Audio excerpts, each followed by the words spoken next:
it would be devastating to Bitcoin if there was liquidation of the early coins, and of course we have to lock them up. And like you and I both read that sentence, and I was just like, I'm sorry, what are we like, building confiscation of the protocol? Like, what? I don't disagree that it would be devastating to Bitcoin's price. Well, but what's more devastating? Exactly. Like, That's the thing. Breaking like Bitcoin's core proposition of like censorship-less money, right? Freedom money, right? Oh no, maybe your freedom money can someday be confiscated just because it could be like, if you spent those coins, that it could be, a threat. Like, what we're talking about here is price. We're supposed to be Bitcoiners, right? Like we're into Bitcoin not necessarily just because of price, right? Like it really, to me, seems like just compromising on our core values, and to like actually, just mandate and fork in this like confiscation,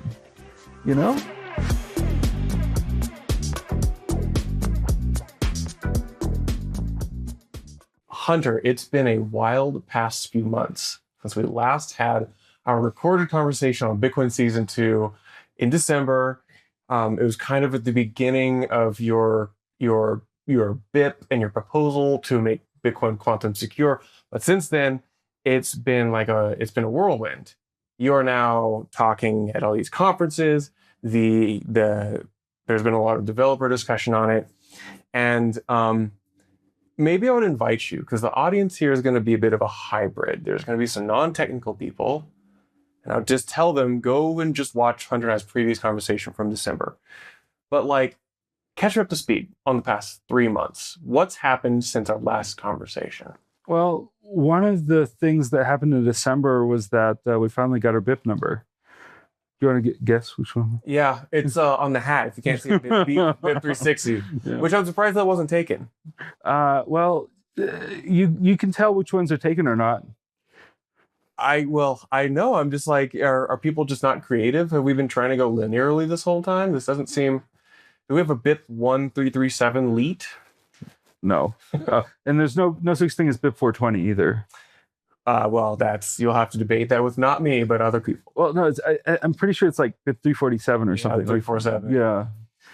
But so you've got a BIP number. I would actually just okay, let's start there. How do the BIP numbers get assigned? Well, from what I understand, there's probably some IRC chat room somewhere. This is IRC is ancient technology, but it's just what Bitcoin core devs have always used. And I guess they just kind of confer amongst themselves and say, how about 360? And so they gave you bit number 360? Yeah. So were you trying to request it, or did they? No. They honored you with the fun bit number. Yeah. Yeah. I am blessed. Hashtag blessed. Yeah. So you got a bit number. You put out an update, but what all's happened here? Oh my God, so much stuff. One thing that that also happened was that I joined Mara, specifically because they hired me specifically because I had worked on BIP 360, and so. That's really exciting because that they're going to be financing development of an advocacy for BIP 360 work. So you've now got some firepower behind you, corporate, Marathon's the largest miner in the U.S. by hash rate. Yeah. So is there a team that's being put together here? Yeah. Maratech, and I'm also working on the Andro sidechain. Gotcha. So that's a lot of hats to wear in addition to your 360 hat that you're wearing. I'm used to it. But there's also been a lot of additional chatter on just the topic of quantum and your BIP. Yeah. But I think maybe before we get too far, I do want, if someone's only listening to this episode, if you haven't listened to our previous conversation, you've got to go listen to it. But do you have a 3 or 4 minute TLDR on quantum for the average person to equip them to maybe Yeah. listen to the rest of our conversation? So the important thing to understand about Bitcoin's potential vulnerability to quantum computers is that one of the simplest non-trivial problems it can solve is factoring of large numbers. And that turns out, like, the fact that it's hard to factor large numbers is the very thing that secures elliptic curve cryptography, which is what keeps Bitcoin secure. And so uh, essentially what quantum computers could do, if they're powerful enough one day, they could take a public key and get the private key to it. They can just do a bunch of computation using what's called Shor's algorithm, and they come up with the private key for it, and they can just sign for any Bitcoin transaction they have the public key for, or any coins they have a public key for. And so one of the important things to understand about Bitcoin's vulnerability is that anytime you spend your coins, you have to reveal your public key. So if you ever reuse an address, you've already revealed your public key in a prior transaction, and so you actually have to always use a new address, and that's good for privacy purposes as well, right? Like Satoshi himself advocated, like, or even just like recommend, or that, like, wallets always give you a new address. And turns out that may have had another purpose. Who knows? Who knows if Satoshi knew, if that was like a very salient design choice of his? Because, like, one thing a lot of people think is like, oh, Satoshi's coins, like, he's got like maybe 1 million coins, and they're just like a big honeypot for the quantum computers. But the thing that people don't know generally is that those coins are spread out amongst like 30 something thousand addresses, and they're about like 50 Bitcoin each on average. And so I think that's actually 34,000 figures more for like all pay to public key addresses, but those are like public keys that are on the Bitcoin blockchain, just like right there for a quantum computer to potentially get. And those are in what we call a long exposure attack, and we used to call them long range attack, but that actually is a loaded word because it also has some overlap with mistake attacks. Right, exactly, with kind of like block reorgs and stuff. Yeah. And so and then of course short exposure attacks are actually just the minute you sign and submit to the mempool, you're vulnerable. And that's a different class of attack because generally speaking, if you're using a SegWit address that starts with BC1Q, that is perfectly fine because it's a hashed public key. If you look up like all the different address types or output types, there's like P2PKH, which is a one address, P2SH, which is a three address. There's also pay to witness public key hash, which is P2WPKH, and that's BC1Q, and it's 20 bytes long, so it's like this big. And then the pay to witness script hash is like a little bit longer. It's because it's 32 bytes and instead of 20 bytes, and that is fine because it's like anything that ends in hash is fine. It's just when it ends in like pay to public key, no hash, oh, and then also taproot, P2TR, oh. And like the thing to know about taproot is that taproot addresses are like public keys themselves. Like the actual address is a public key, and so when you send coins to that public key, then the public key is known for that, and so that's not good either. With that TLDR, let's get into some of the things which we may have touched on last time, but I mean, the conversation has developed since then. Let's start with the first one, which is, you mentioned that Satoshi, we estimate, has 1 million Bitcoin. We can, we can figure this out by looking at a specific kind of like the coins have a certain personality, specific nonce to those blocks or whatever. Anyway, we kind of know what Satoshi's coins are. Well, probably Satoshi's coins.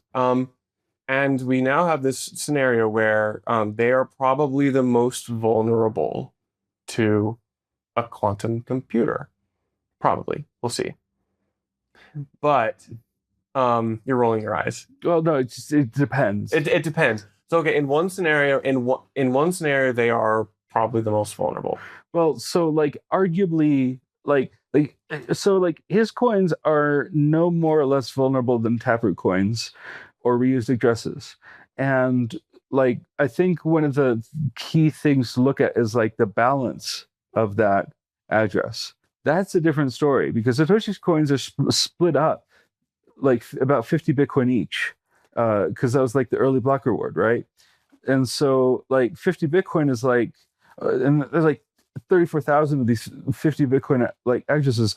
That's cool. But you know what's like really concerning is the Binance cold wallet, Yeah. or the Kraken cold wallet, or you know any number of these like top, you know, like just like those have over 100,000 Bitcoin each.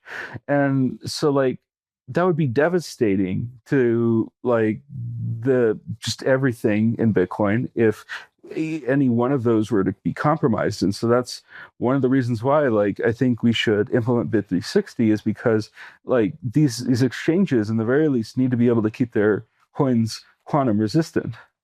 Okay.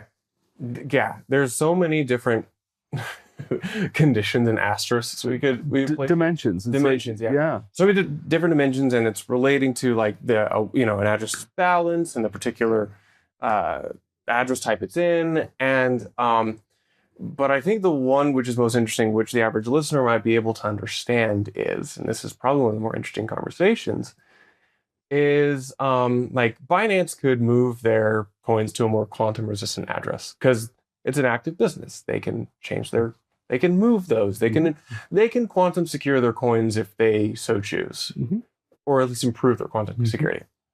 But Satoshi, we assume, is no longer around, right, or no longer active, and we should assume that they will not move their coins.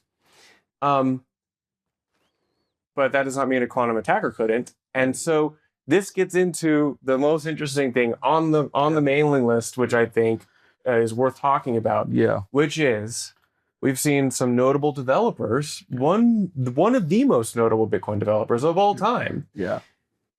Say something which caught me off guard and made me kind of reconsider what I think about all this. I'm going to toss it to you to explain who, what, and to try to give a good case for the listener about like what's going on. Yeah. So like in a separate discussion on the mailing list, there was a guy who proposed something called QRAMP or cramp, or I don't know how you pronounce it, but it's like basically the idea is to lock up Satoshi's coins after a certain amount of time has passed. There's going to be like a transition period, and after which, if they haven't transitioned, your coins are essentially confiscated. And like people who advocate for this generally, I like this concept of like locking up Satoshi's coins. I call them confiscators.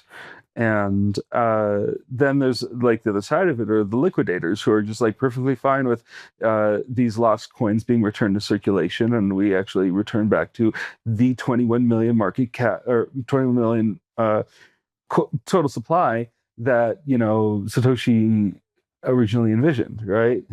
And yeah, so one of the respondents to that, who was like very supportive of that, was, and he didn't propose it, but he was supportive. He was like riffing on it. Was a guy named Peter Woolley, which he is he's the guy behind Taproot, like the last soft fork that we saw of Bitcoin. He was like the guy behind that, and also he wrote a very important core library of Bitcoin called libsecp256k1, which is used for the elliptic curve cryptography, ironically enough, as part of Bitcoin. And like his perspective on quantum computing is like, what's generally shared by most core devs and prominent Bitcoiners, is just that, like if it happens at all, right, then we'll just we'll just maybe come up with a fix, I guess. But like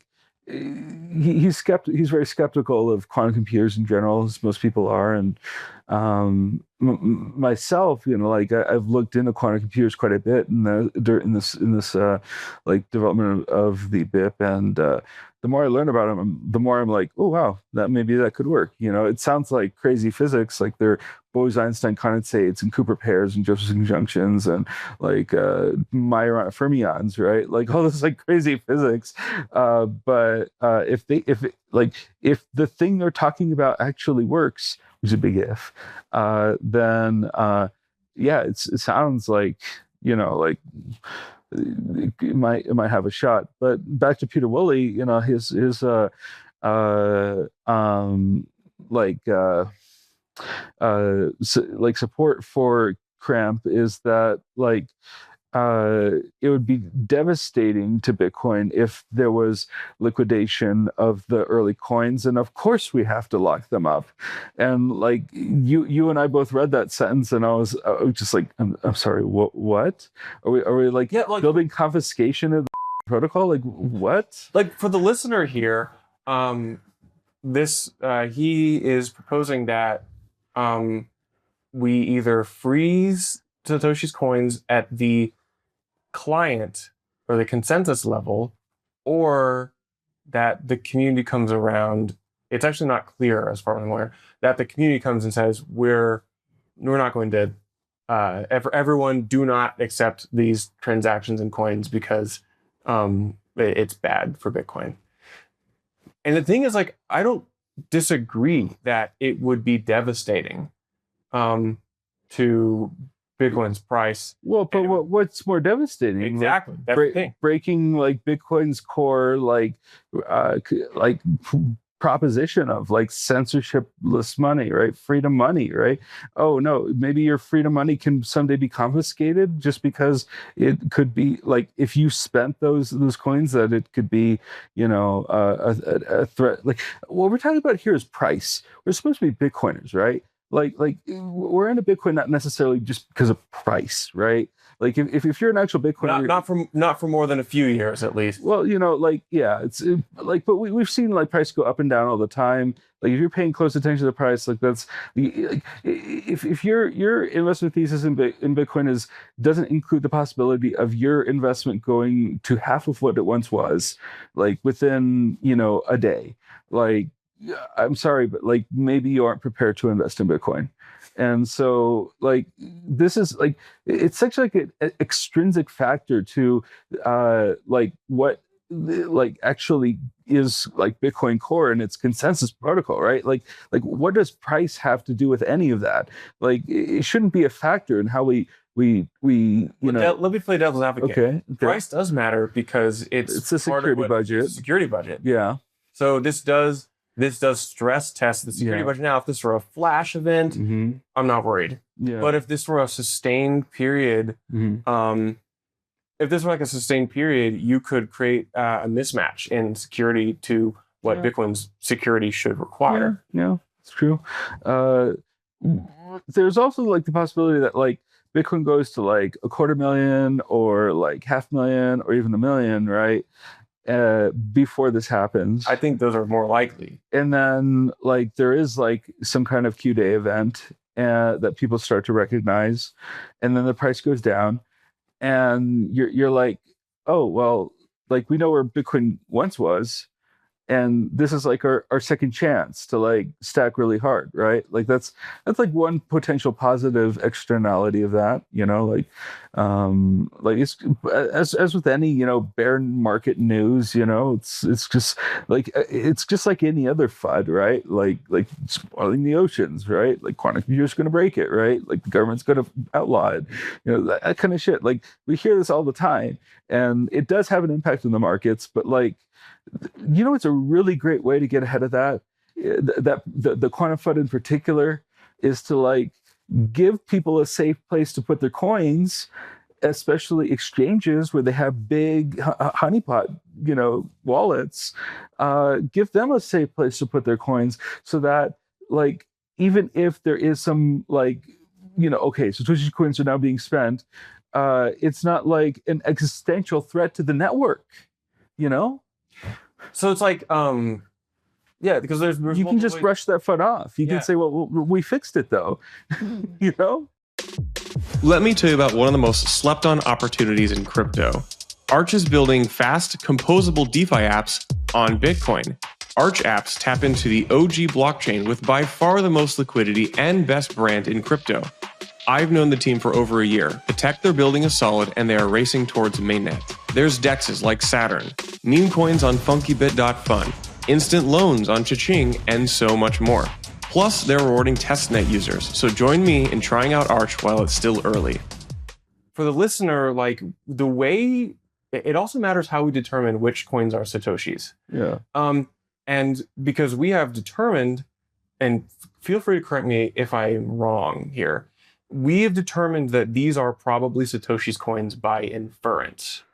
Yeah. So Satoshi is not in any of their writing said, these are my addresses, these are my coins. No. We have inferred a series of addresses because they have a specific pattern to them. Yeah, the Satoshi pattern. Yeah, the Satoshi pattern, which is easily discernible, but it is not 100% exhaustively linked that all of these are they an individual, a group of people's coins. So like Jameson Lopp wrote an article on this, a really good one. It's called "Was Satoshi a greedy miner?" Yeah, something like that. And maybe he used the word selfish, I forget. But yeah. And that was a really good article, and it goes into like how Satoshi was probably running a like modified miner, the custom miner that, you know, like maybe was, I don't know, like the architecture of the CPU or the processor was like different than the other known processor at the time. Yeah, I think there might have been a parallelism component, but there's also like the fact that like if there were other people mining, his miner would just kind of throttle down. Like it was really supposed to be kind of like the miner of last resort, really, like to keep the network alive in case other people weren't mining. And that's kind of cool. So like the answer to the question is no. It's actually a law of headlines, by the way. If it ends in a question mark, usually the answer is no. Yeah. Okay, so we've so the thing that I bring up, which is like, you know, we assume that Satoshi or nobody associated with this has access to these coins. How do we know that it is a quantum attack?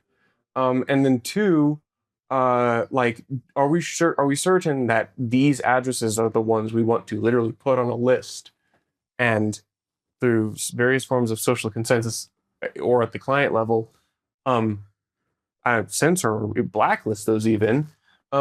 Like, do we feel confident that that's what that we are going to be right? Well, you kind of can't put them on just on a list because, like, okay, so you exclude Satoshi's coins, but there's also like a million other P2PK, right?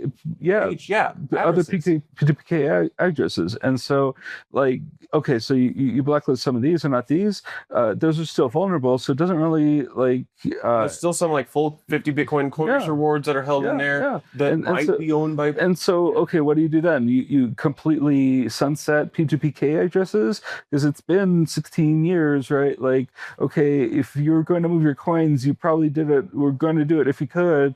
So those are likely lost. And so just assume it's a huge assumption, by the way, because we're still seeing P2PK coins moving in the past year. Will tweet like, oh, someone just moved 50 Bitcoin from 2009. I'm like, wow, cool. Yeah. I'm envious. Whatever. Yeah. Yes. So it really is like there's no way to do it in a way that protects the network that isn't also potentially confiscatory. And so it really is like compromising Bitcoin's principles, in my opinion. That's just my opinion, but you know, I feel like, you know, it should be like kind of generally congruent with like classical liberal values of that, like you protect what you can protect, but like we're not gonna like go out and like heavy-handedly, you know, like secure the wilderness, right? Like, you know, it's just like that has nothing to do with us. And so like it really to me seems like just compromising on our core values to like actually, you know, just mandate and fork in this like confiscation, you know. You could probably reduce it to, if we want to use like softer language, because it is I mean, I'm biased, I agree with you, but if we want to use softer language, we could probably divide into two camps, which is the all Bitcoin transactions should be treated just as is. Bitcoin should be uncensorable, no questions asked, as a core principle, versus we should all get together to try to do what's best for Bitcoin. Or I don't know if that, I haven't really fully thought through that, but it'd be kind of like a, Well, it's kind of like, okay, they think, like, who's to decide what's best for Bitcoin? well, even in this just disagreement, right? Okay, so in implementing such a censorship, you would have to pretty much either have a hard fork for Bitcoin, or you would have to, as long as a sufficient number of non-confiscators exist, the ability to confiscate these coins is almost a moot point, because a significant part of the network will just be like, no, these are a part of, this is part of Bitcoin consensus. Yeah, like, accepted this in payment for dollars, and so these are my coins now. Yeah, like if 99% of the network were confiscators, and 1% were let freedom reign, that might be a sufficient like supermajority to execute the confiscation censorship. Sure, but like, I mean, back when you did that poll, I put a poll on Twitter about this, and it was like 2/3. 2/3 1, which is like, first of all, it surprised me. Yeah, it was a pleasant surprise. The like 2/3 of respondents were like, no, I think we should like let this play out as it like naturally, without necessarily intervening like from this authority, right? Like the authority that knows better, we're going to let them intervene and protect us all, right? No, instead of that, we're just going to like, look, Bitcoin is what it is. It's going to do what it does. It's a permissionless network. It's censorship resistant. It's the same deal, kind of like what we saw with ordinals, right? Like we didn't compromise our core values of freedom of speech, right? Like of like, actually, look, this passes consensus, might not be necessarily standard, but it passes consensus, and so those are the rules, and those are the rules we all agreed to when we started using Bitcoin. It was even explicitly written in the Taproot BIP that this type of data could be included in that. It would be expected that we saw this. Yeah. But that's over here, and that is a good analogy to make, in that like, not all, like a decent amount of the active participants of the Bitcoin network did not like this type of transaction data for good reason. Yeah, but it's fair. But they didn't go up and say, "Oh, we need to censor every single. We need to change the protocol. We need a soft fork. We need to fix the filters or whatever." Right? Like that none of that was serious, right? What I like to say is like, Bitcoin is not really succeeding in being this truly censorship resistant money, unless like people are doing things with it that absolutely infuriates you. Yeah. Like the best Bitcoin is for enemies. Yeah. Like BlackRock, like, fuck it. Like if they're buying at a fair market rate, then, I mean, all power to them. I'll try to keep up, like. Yeah, like I would prefer that they don't become too outsized in consensus, but also these are the rules we agreed to. Yeah. And this is how Bitcoin operates.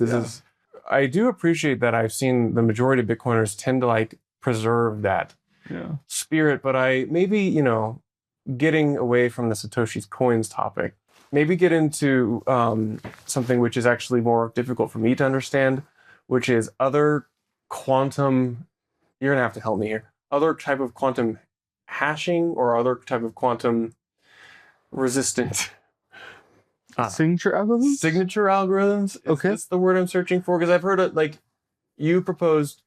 What is qubit short for again? A qubit is just like the name of the soft fork. Okay.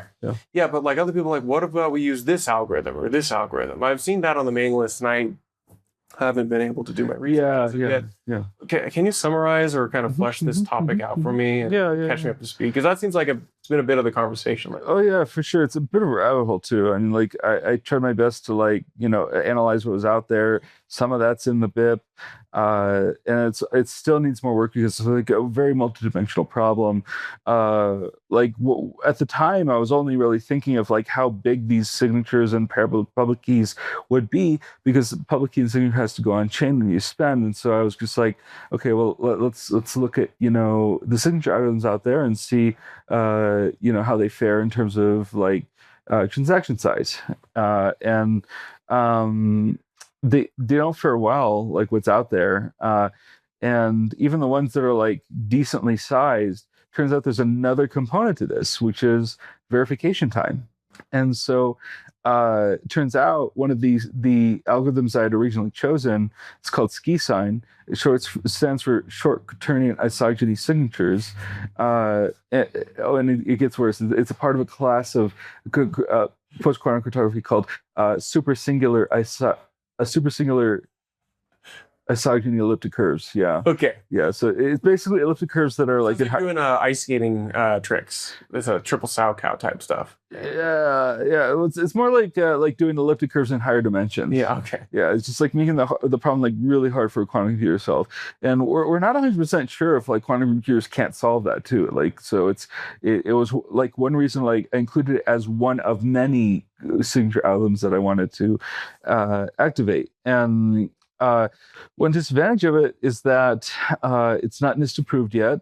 Though it is being evaluated.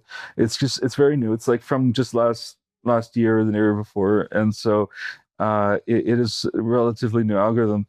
But like the signature size and public key size is much shorter. But the problem is its verification time speed is like 15,000 times worse than elliptic curve cryptography is. That means if I'm running a node, it's going to be really difficult for me to verify that block is valid. Yeah, like if a block took like a second to verify, that's fine. Then that's fine. But if it was full of SkiSign signatures, it would take 4 hours to verify that one block. Which would on most kind of break Bitcoin. Yeah. And I mean, even if you've got, say, enterprise server architecture and you're running a mining pool, this still takes probably a decent amount of time. You need like a very good server grade computer to actually compute that all well. Like one of the AMD EPYC type CPUs. Which now we're talking about Bitcoin nodes becoming kind of like Ethereum in terms of validation times. Yeah. Which like nobody wants. Yeah. I in the course of when I do Bitcoin development, it is such a fantastic privilege to be able to like, okay, so I have my second SSD in my ThinkPad P1, and I just run the blockchain from that. I sync it there, and I have a couple indexes on there too, and it's just I get to run it on my laptop. I get to run all of Bitcoin for the past 16 years, every transaction ever on my laptop. It is great. It is really a fantastic thing for Bitcoin development, and I would hate to lose that. But there's also the trade-off of like, there is this threat. And so, and I'm not saying like we're going to like max out to like the very maximum block space with all post-quantum cryptography signatures at once, right? Like it's going to be a gradual adoption.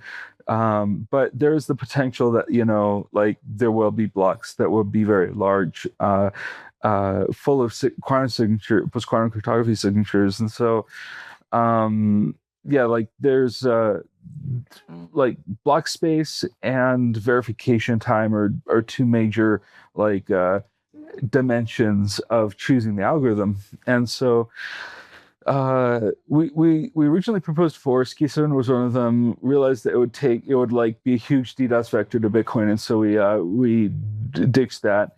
And then and this, like when I say we, like I have collaborators, I have like people I consult with, and it's not just me, but I'm like the author of it. It's just like I'm the one writing the words, but I'm definitely doing research. You're the ringleader, and since then we've had a lot of other circus characters come in, many of whom are incredibly talented. Yeah, exactly. It's just that it's funny because like, and they're credited in the BIP. Yeah, gosh, but yeah, it's like a lot has happened because really just well, the thing is like people weren't talking about, as you explicitly said in your BIP, your original BIP was like, people are just not talking about this. I'm going to go ahead and do it. Because of that, you've kind of become like the figurehead of the this crazy carnival consensus.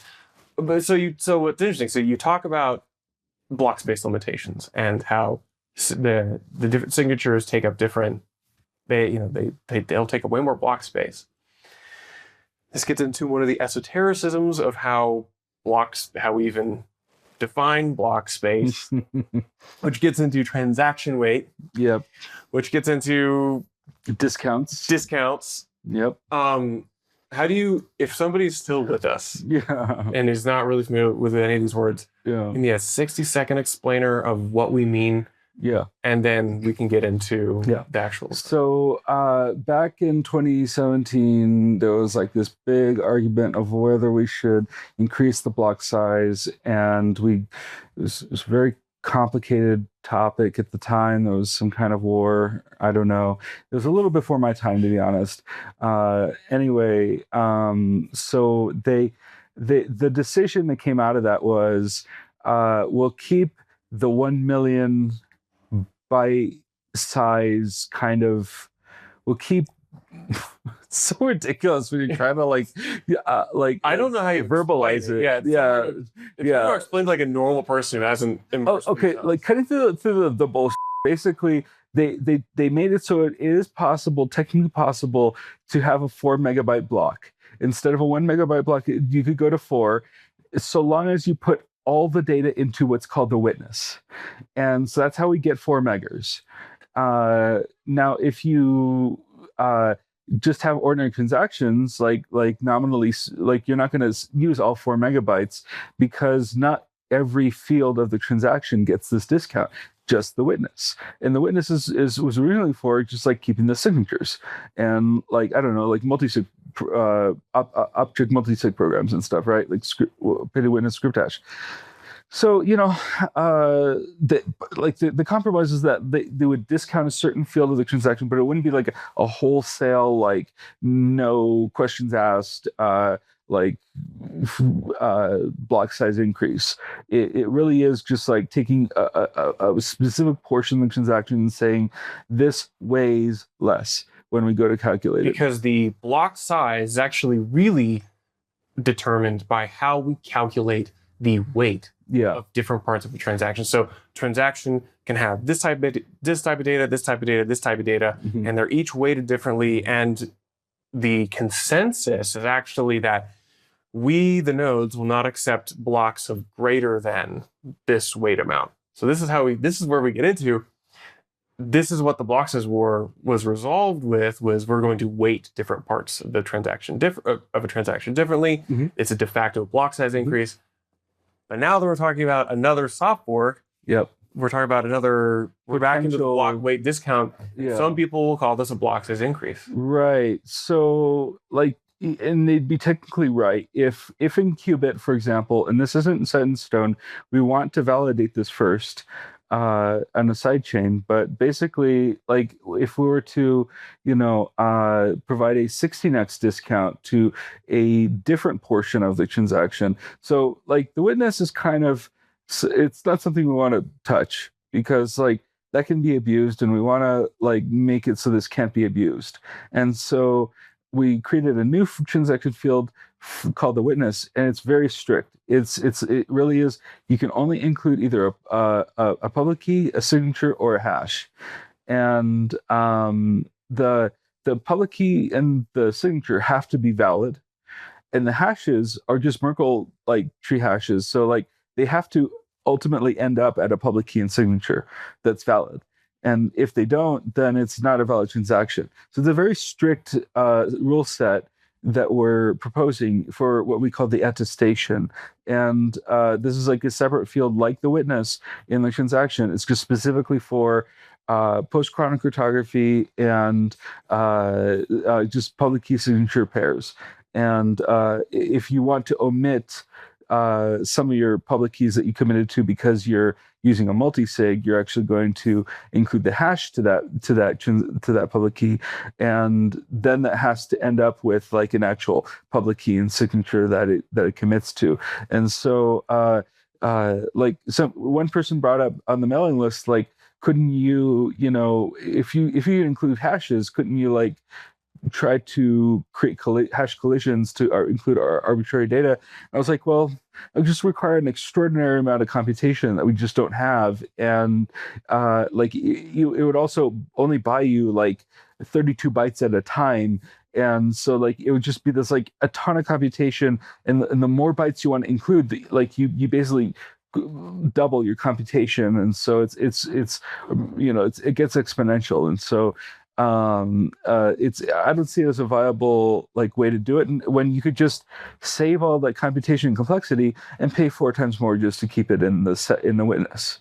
Like it's really only a 4x difference. And so like if all we have to do is just make it 4 times less attractive to put like to abuse somehow the attestation, then people will just put the data in the witness. And also like it's not even clear if like ordinals people would ever even want that, because it would kind of debase. Are you asking if we want 16 mega blocks? Well, the answer is I would definitely want a 16 mega block, but I don't think there's enough market demand for this, especially when you're competing versus quantum signatures. Yeah, well, so like as I was trying to explain with the attestation, like you kind of can't put it in there anyway. Oh yeah. And even if you could, like it would debase like the kind of the original value proposition of ordinals, right? Which is like these are scarce, like bytes are scarce on the time chain, and so it would kind of like have a sort of debasement sort of effect on the ordinals market and ecosystem. What's really funny is, the people with the biggest inscriptions would have bag bias against this. Right. They're like, I paid a lot of money to at a very unique point in time, make the biggest transaction ever. Right. And this is my beautiful JPEG that represents it. Yeah. And that would diminish the value because now there's a bigger one. Yeah. So like now you've got ordinals people against the inclusion of additional arbitrary data. And I won't hide the fact that I'm a bit of an ordinals DJ myself. Like I mean, if you ever look up inscription 261, that's me. Because it's fun. Yeah, it's great. It's I mean, it's one of those things where like it's kind of like there is a legitimate use for it in terms of archival. Like archival is like an amazing application for that. So like I think that's neat. But in ordinal theory, that's like Casey loves Bitcoin. He thinks about it all the time. Theory is so much fun. We don't have to dwell on this. We're talking about quantum. I know, but I'm just saying like part of me in the design was definitely thinking about inscriptions, and I was just thinking like people who are in ordinals wouldn't want this either. And so you now have to consider them as like a camp, which will have an opinion. Yeah, exactly. Which is crazy thing about now. Yeah, exactly. And so I'm not like against taproot wizards and the quantum cats, right? Like quantum cats, they're fun. They're cool, fun. Yeah. And so and I think there might be some potential for collaboration actually. Quantum cats and Qubit and 5060. That would be fun, right? I mean, if they ever release their Wizards collection and then the Quantum Cats take a some kind of like side story that you could like now activate the Quantum Cats community for their next mission. Right. They have to activated cat now. I have to make them quantum secure. Yeah. It's like make your quantum cat quantum secure. Yeah. Otherwise, quantum computers will take your quantum cat. Yeah. Like they literally could. Like they're in taproot addresses. Yeah. Hey, this is Will with Blockspace Media, and I don't know if you heard, but we just announced the second edition of our conference series, Op Next, now to be held at the MicroStrategy HQ in Tysons, Virginia. That's right. After the success of our first scaling conference at Fidelity last fall, we're doing it again this spring, April 11th and 12th at the MicroStrategy HQ. I'm really excited for the programming. We have various stakeholders, industry, developers, and Bitcoin miners present. So join us in April for open, neutral, and honest conversation about the leading proposals and technical solutions that will scale Bitcoin to the next billion users. No booths, no tokens, no shills, just Bitcoin and honest conversation. You can find tickets and more information at opnext.dev or click below in the show notes. But yeah, so the getting back to the attestation and the discount, let's say we do provide a 16x attestation discount. It's like post-quantum cryptography signatures are so large, they'll still be larger than a 16x discount. So like it is like in essence, like even if we choose a 16x discount, which I think is somewhat modest compared to like a potential like 64x discount, right? Like that, I've done the math on that, and it's astronomical. Like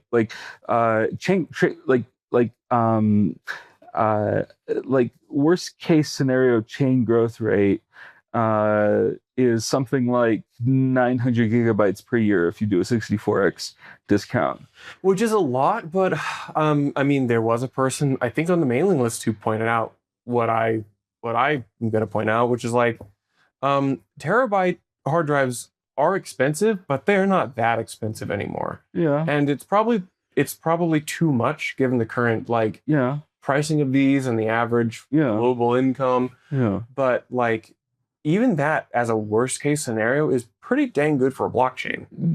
I guess. Yeah. I mean, one reason, like, I would prefer a 16x discount because that's only about a half terabyte per year, and like you can compare that to SegWit, which is like its maximum 200. Yeah, it's like 200, low 200s. I was doing the math too myself. Yeah, low 200s, which we haven't quite seen. I think we saw about 100, 150 in the biggest year of ordinals, like 23 to 24.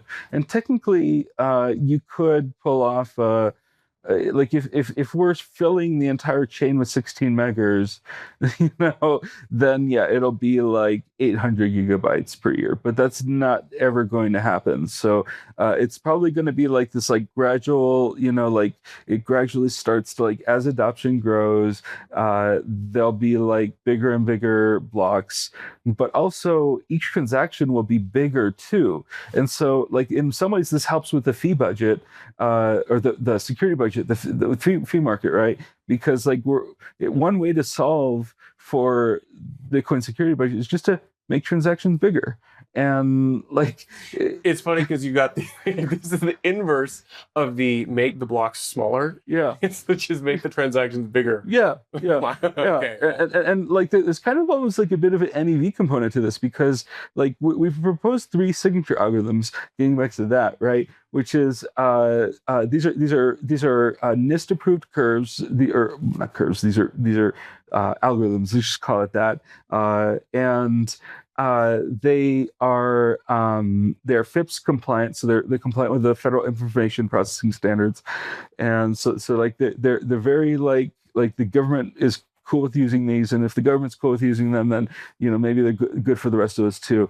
There's of course a cryptography argument to be made, and am I trying to like install a backdoor into Bitcoin? People have approached me privately, like, dude, are you a spook?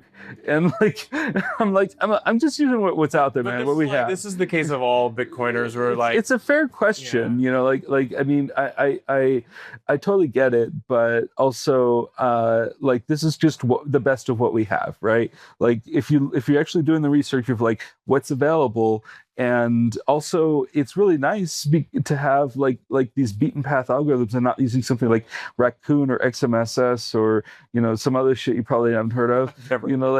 If we're not using these other ones, then we get to benefit from standardization that's available even on like say like hardware. Someday it'll become natively accelerated on the CPU, kind of like how we have native acceleration for AES encryption, right?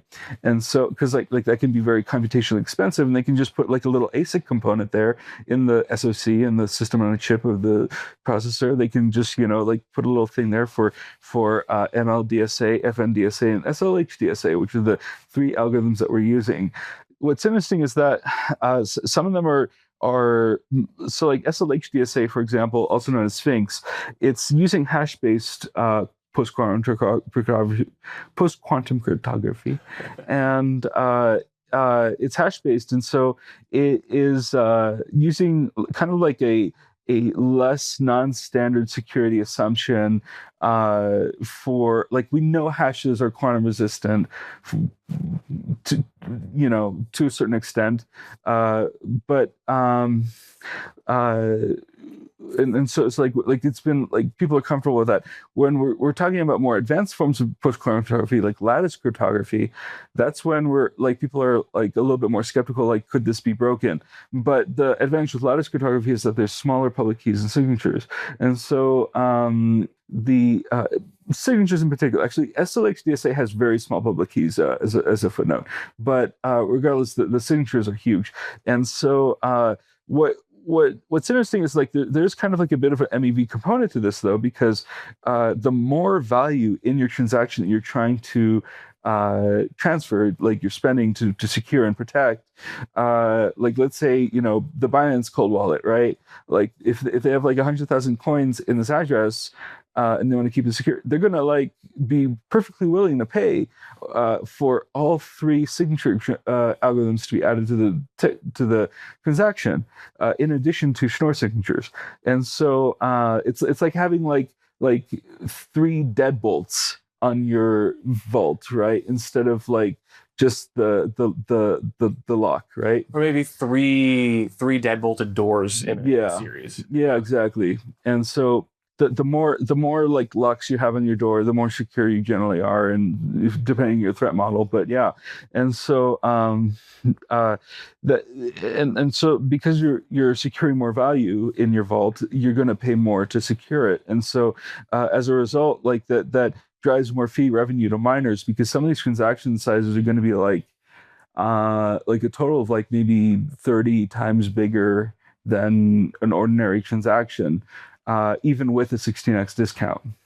We could probably keep talking about these things, and the more down the rabbit hole we go, the less equipped I am to like ask useful questions. And for the average listener, to give them like something in their hand, like concrete to like go do or read about or think about, like what is an action item? Because like the super technical people already know they're going to hop on the mailing list and like start tearing everybody a new one and say, oh, whatever.